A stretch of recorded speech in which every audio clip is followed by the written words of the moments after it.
मेरा वीजा नहीं आया, मेरा वीजा नहीं आया, मेरा वीजा नहीं आया, बहुत परेशान हूं, इतने दिन हो गए अभी तक वीजा नहीं आया, सोच सोच के परेशान हूं, कोई काम स्टार्ट करूं या ना करूं, मेरा वीजा नहीं आया, यार ये काम करना था, मेरा वीजा नहीं आ रहा, क्या करूं, करूं ना करूं, मेरा वीजा नहीं आ। इस तरह के सवाल अगर आपके दिमाग में चल रहे हैं और आप सोच सोच के परेशान हैं, तो आज आपके सारे सवालों का जवाब आपका दोस्त रविंदर देगा। बने रहिए मेरे साथ लास्ट तक इस वीडियो में। आज आपको पूरा प्रोसेस, टेक्निकली क्या क्या चीजें होती हैं एक वीजा पाने के लिए, कितना आपका प्रोसेस हो रहा है, कहां पे डॉक्यूमेंट अप्लाई होते हैं, उसके बाद एम्बेसीज क्या क्या प्रोसेस करती है, जहां से आपने वीजा अप्लाई करा उनके पास क्या मेल आती है, जिस एम्प्लॉयर को आपने फाइल दी या जिस एजेंसी को दी उनके पास क्या क्या क्वेश्चन आंसर होते हैं, उन सभी का जवाब आज आपको मिलेगा। सो आपका दोस्त रविंद्र एक बार फिर आप सभी के सामने है। उम्मीद करता हूं आज की जो इंफॉर्मेशन है शायद आपके जितने भी क्वेश्चन हैं ये सारे क्लियर हो जाएंगे। तो बात करते हैं, अगर आप वर्क परमिट के लिए शेंगन में जितने भी कंट्रीज हैं, चाहे वो जर्मनी हो, नॉर्वे हो, स्वीडन हो, बेल्जियम हो, फिनलैंड हो, पोलैंड हो, चेक रिपब्लिक हो, इवन रिसेंटली जो एक टॉप कंट्रीज शेंगन कंट्रीज में शामिल हुआ है क्रोएशिया, चाहे वो क्रोएशिया हो, अगर इन कंट्रीज की बात कर रहे हैं, अगर आपने इनमें किसी भी कंट्री में वर्क परमिट के लिए फाइल दे रखी है, स्टार्ट करते हैं नंबर 1 कंट्री से, क्रोएशिया। सपोज कीजिए आपने इंडिया में, आप इंडिया से हैं, नेपाल से हैं, बांग्लादेश से हैं, अफगानिस्तान से, इजिप्ट से, किसी भी कंट्री से या दुबई से, अगर आपने अपनी फाइल किसी कंसल्टेंट को,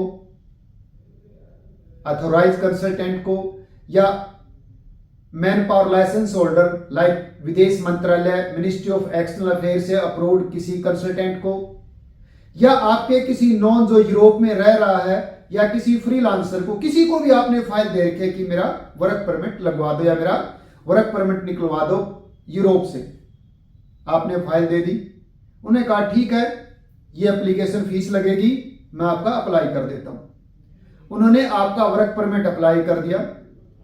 क्रोएशिया के लिए ये सारे डॉक्यूमेंट्स, वही जो 5-4 डॉक्यूमेंट होते हैं वो सारे दे दिए और आपने अप्लाई करवा दिया।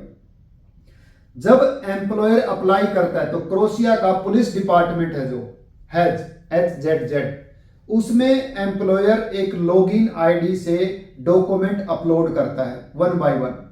जब वो डॉक्यूमेंट सारे अपलोड हो जाते हैं, कंपनी का नाम, serial number, application number, date, reference number, सारी चीजें अपलोड होती हैं उसमें, मतलब आपकी फाइल डिपार्टमेंट में अपलोड हो गई। अपलोड होने के बाद डिपार्टमेंट को कुछ समय चाहिए उन चीजों को क्लियर करने के लिए, कि वो एम्प्लॉयर से पूछते हैं, किसे पूछेंगे, एम्प्लॉयर से, जहां आपने अप्लाई किया।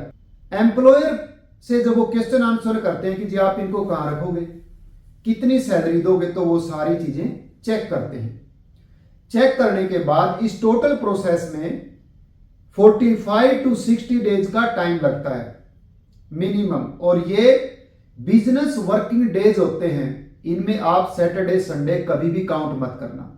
ऊपर से यूरोप में बहुत ज्यादा पब्लिक हॉलीडेज होती हैं, उनको भी आप काउंट मत करना। जैसे इंडिया में होता है, आज गांधी जयंती आ गई, आज ये आ गया, आज ये आ गई, इस तरह की जयंती, पब्लिक हॉलीडे वहां भी होते हैं। तो बिजनेस वर्किंग डेज मतलब सैटरडे संडे नो काउंट। तो जो 60 दिन का टाइम था वो आपका लगभग 75 डेज 90 डेज में चला जाता है। उस दौरान डिपार्टमेंट वाले मेल करते हैं या कॉल करते हैं, या फिर अगर ज्यादा ओवरलोड होता है प्रोसेस, फाइलें बहुत सारी होती हैं, तो वो ऐसा कुछ भी नहीं करते।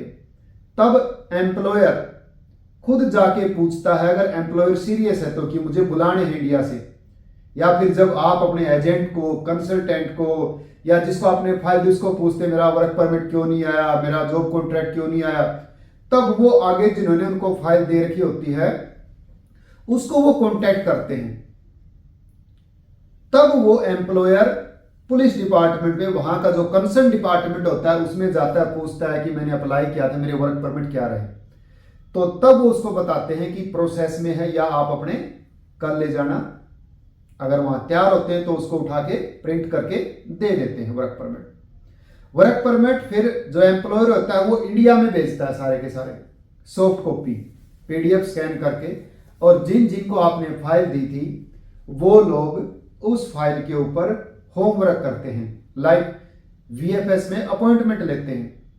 इसके साथ साथ जब अपॉइंटमेंट लेते हैं तो कई बार अपॉइंटमेंट भी नहीं मिलती, लाइक दिल्ली में अपॉइंटमेंट नहीं है, हैदराबाद में है, अहमदाबाद में है, कलकत्ता में है, मुंबई में है, चेन्नई में, इस तरह से अलग अलग जो सेंटर्स बने हुए हैं एम्बेसीज के या वीएफएस के, वहां पे अवेलेबिलिटी है, कई बार नहीं होती, कई बार होती है। तो ये आपके लक के ऊपर भी डिपेंड है कि आप कहाँ जमा करवाना चाह रहे हैं, आपको आसानी से मिल रही है अपॉइंटमेंट या नहीं। जब अपॉइंटमेंट लेते हैं आपके कंसल्टेंट या आपका एजेंट या आपका लाइसेंस होल्डर पर्सन, जब अपॉइंटमेंट लेते हैं तो तब कुछ चेकलिस्ट तैयार करते हैं, वीएफएस से चेकलिस्ट आती है कि ये डॉक्यूमेंट आपको जमा करवाने, like work permit, accommodation, company का जो एम्प्लॉयर है वो आगे से अकोमोडेशन देता है, आपका इंश्योरेंस, आपकी ट्रैवल आइटनरीज कि आप किस डेट को ट्रैवल करेंगे, आपका एप्लीकेशन फॉर्म जो क्रोशिया एम्बेसी ने एक अलग से स्पेशल वेबसाइट बनाई मिनिस्ट्री की, उसके ऊपर ऑनलाइन फॉर्म भरा जाता है, फोटो भी ऑनलाइन ही अपलोड होता है। फोटो का जरूर ध्यान रखें आप, 3.5, 4.5, 80% फेस। जो आप फोटोग्राफर से फोटो खींचे तुरंत सॉफ्ट कॉपी यूं की यूं आप अपने कंसल्टेंट को, एजेंट को, लाइसेंस होल्डर को भेजें, ताकि वो प्रॉपर फोटो आपकी अपलोड कर सके, क्योंकि उस फार्म में बहुत ज्यादा एरर आते रहते हैं। इसके बाद जब आपका वीएफएस में सबमिशन हो जाता है, वहां जाइए, प्रॉपर सबमिशन करवाइए, रिसिप्ट लीजिए या आपका जो कंसल्टेंट जमा करा रहा है उसको रिसिप्ट दीजिए। सबमिशन के बाद जो आपका कंसल्टेंट है उससे रिक्वेस्ट कीजिए, बात कीजिए, सलाह लीजिए कि भाई साहब कृपा करके मेरे जितने भी डॉक्यूमेंट हैं ध्यान से संभाल के रखें, क्योंकि जो मेन पॉइंट है इस वीडियो का वो अब शुरू होने जा रहा है। जो मैं आपको बता रहा हूं, जो टेक्निकल चीजें हैं वो अब शुरू हुई हैं। जब आपका फाइल सबमिशन हो जाती है एम्बेसी में, वीएफएस में जमा होने के बाद फाइल आपकी एम्बेसी में जाती है और आप सोचते हैं चलिए अब मेरा वीजा 30 दिन में, 60 दिन में आ जाएगा। तो ऐसा नहीं है मेरे दोस्तों। जब आपकी फाइल एम्बेसी में चली जाती है, एम्बेसी में जाने के बाद फाइल का जो प्रोसेस है, जो स्टार्टिंग में स्टार्ट हुआ था, सेम वैसे ही चलता है। जब मैंने आपको बोला था कि पुलिस डिपार्टमेंट, वहां का पुलिस डिपार्टमेंट जो कंसर्न डिपार्टमेंट है, वो आपके एम्प्लॉयर को बुलाता है और उससे पूछता है कि आप इंडिया में ये कैंडिडेट किन से ले रहे हो। पहला क्वेश्चन ध्यान रखिए, आप इंडिया में ये हायरिंग कैसे कर रहे हो अपनी कंपनी के लिए। तो वहां लिख के देता है मैं इस एजेंसी से ले रहा हूं। दूसरी बात, आप इनको कहां रखोगे, मैं जी ये एड्रेस है मेरा, मैं यहां रखूंगा। तीसरी बात, इनका आने जाने का जो खर्चा है, टिकट है, वो कौन देगा, वो बोलेगा मैं दूंगा, या इंडिया से या नेपाल से, बांग्लादेश से जो लोग आ रहे हैं वो खुद वहन करेंगे, राइट। आप इनको क्या काम देंगे, मैं इनको फूड डिलीवरी का काम दूंगा, गाड़ी चलवाऊंगा, कंस्ट्रक्शन में रखूंगा, किचन हेल्पर रखूंगा, फैक्ट्री में काम दूंगा। ये सारी बातें वो पहले पूछते हैं और एक रिकॉर्ड तैयार हो जाता है कि ये एम्प्लॉयर इतने कैंडिडेट को बुला रहा है, इन काम के लिए बुला रहा है, इस एड्रेस पर इनको रखेगा, ये काम देगा, ये सारी चीजें मेंशन कर लेते हैं। जब वो फाइल वहां चली जाती है, एम्बेसी रिकॉर्ड उसका चेक करती है, तो जब उनको लगभग 1 महीना 1.5 महीना हो जाता है, तो हर एप्लीकेंट यानी कि हम जो हमने अप्लाई किया हुआ एम्बेसी में, जितने भी दोस्त, मान लीजिए मेरे 50 दोस्तों ने अप्लाई किया, कोई पंजाब से, कोई हरियाणा से, कोई यूपी से, बिहार से, उत्तराखंड से, हिमाचल से, राजस्थान से, अलग अलग स्टेट से हैं, साउथ से, जिसने भी अप्लाई किया, जो एप्लीकेशन फॉर्म होता है, आपने देखा जो आपने सबमिशन करवाया उसके ऊपर आप साइन करके जमा करवाते हैं फॉर्म, दैट एप्लीकेशन फॉर्म। उस एप्लीकेशन फॉर्म में जो मेल आईडी भरी हुई होती है और एक नंबर, 2 चीजें होती हैं, उस मेल आईडी पर एम्बेसी के थ्रू लगभग 1.5 महीने के बाद आपको एक मेल आएगी। वो मेल ध्यान रखिए, वो मेल जो एम्प्लॉयर से क्वेश्चन पूछे गए थे वो सेम क्वेश्चन आपसे पूछे जाएंगे। पहला question, who is your agent, आपका एजेंट कौन है। दूसरा, आप इस सर्विस के लिए कितना पे कर रहे हैं अपने एजेंट को। तीसरा, किस कंपनी में जा रहे हैं। चौथा, आप काम क्या करते हैं, उसका आपके पास क्या एक्सपीरियंस है। पांचवा, आप वहां फ्यूचर कंट्री यानी कि जब आप क्रोएशिया में जा रहे हैं तो आप वहां जो अकोमोडेशन होगा वो आपका किस जगह पे होगा, एड्रेस क्या है। तो इस तरह के लगभग 9 क्वेश्चन आपसे पूछे जाते हैं, छोटे छोटे छोटे। ये मैंने आपको 5 ही बताए, और भी क्वेश्चन हैं।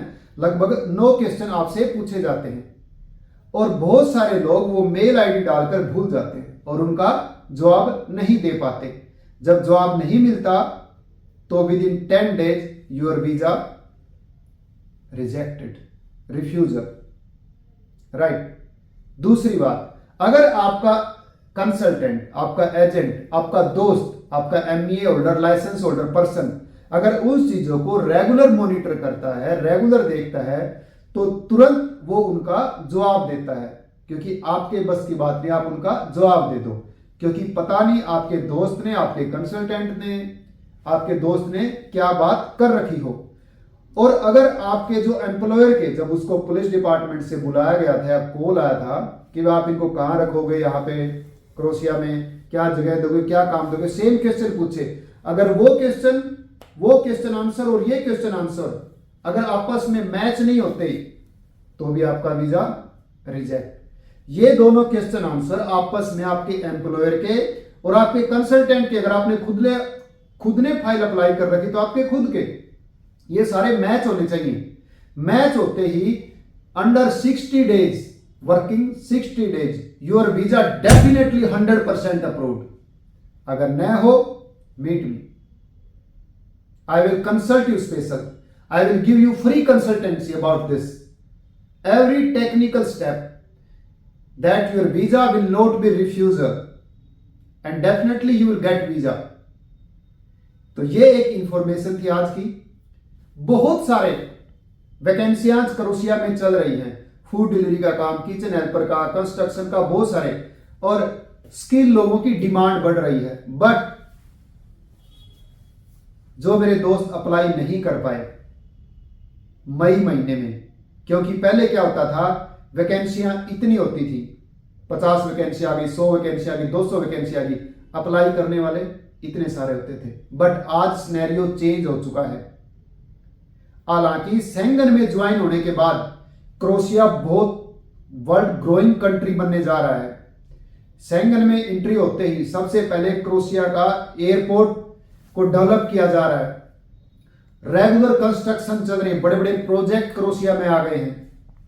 अलग अलग कंट्रीज के, जर्मनी की सबसे ज्यादा कंपनियां क्रोएशिया में इन्वेस्ट कर रही हैं, नॉर्वे की कंपनी इन्वेस्टमेंट कर रही है, इवन ऑस्ट्रिया छोटा सा कंट्री है, टेक्निकल कंट्री है बहुत ज्यादा, वो भी क्रोएशिया में इन्वेस्ट कर रहे हैं।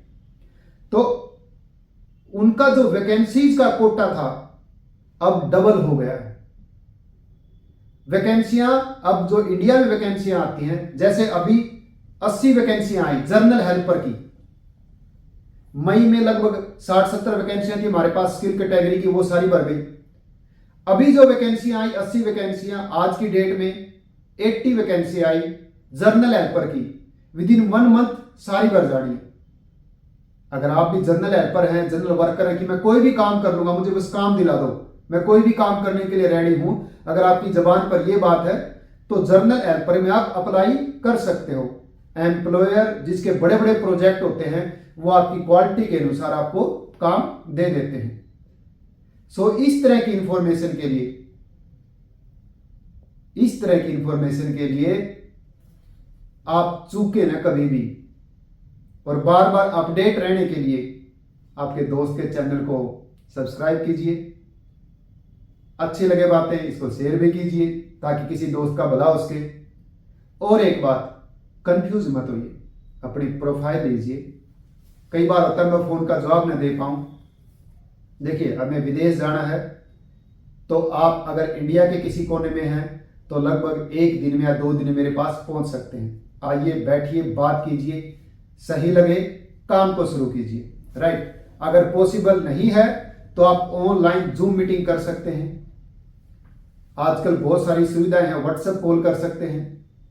हाँ, अगर कोई सिस्टर है, माता बहन है, किसी ने डिस्कस करनी है, कहीं दूर से है, तो मैं पहले ही कहूंगा किराया भाड़ा तेल पानी फूकने की जरूरत नहीं है, राइट। वीडियो कॉल पे बात कीजिए, जब सही लगे, थोड़ी सी चीजें समझ में आए, डिस्कस करना हो पूरा, फिर आप आइए। हालांकि मुझे कोई प्रॉब्लम नहीं है आने में, बट आपका टाइम वेस्ट ना हो, राइट। सो इस तरह की हर प्रकार की इंफॉर्मेशन के लिए फॉलो कीजिए, लाइक कीजिए। मिलते हैं नेक्स्ट वीडियो में। आपका दोस्त Ravinder, thank you very much.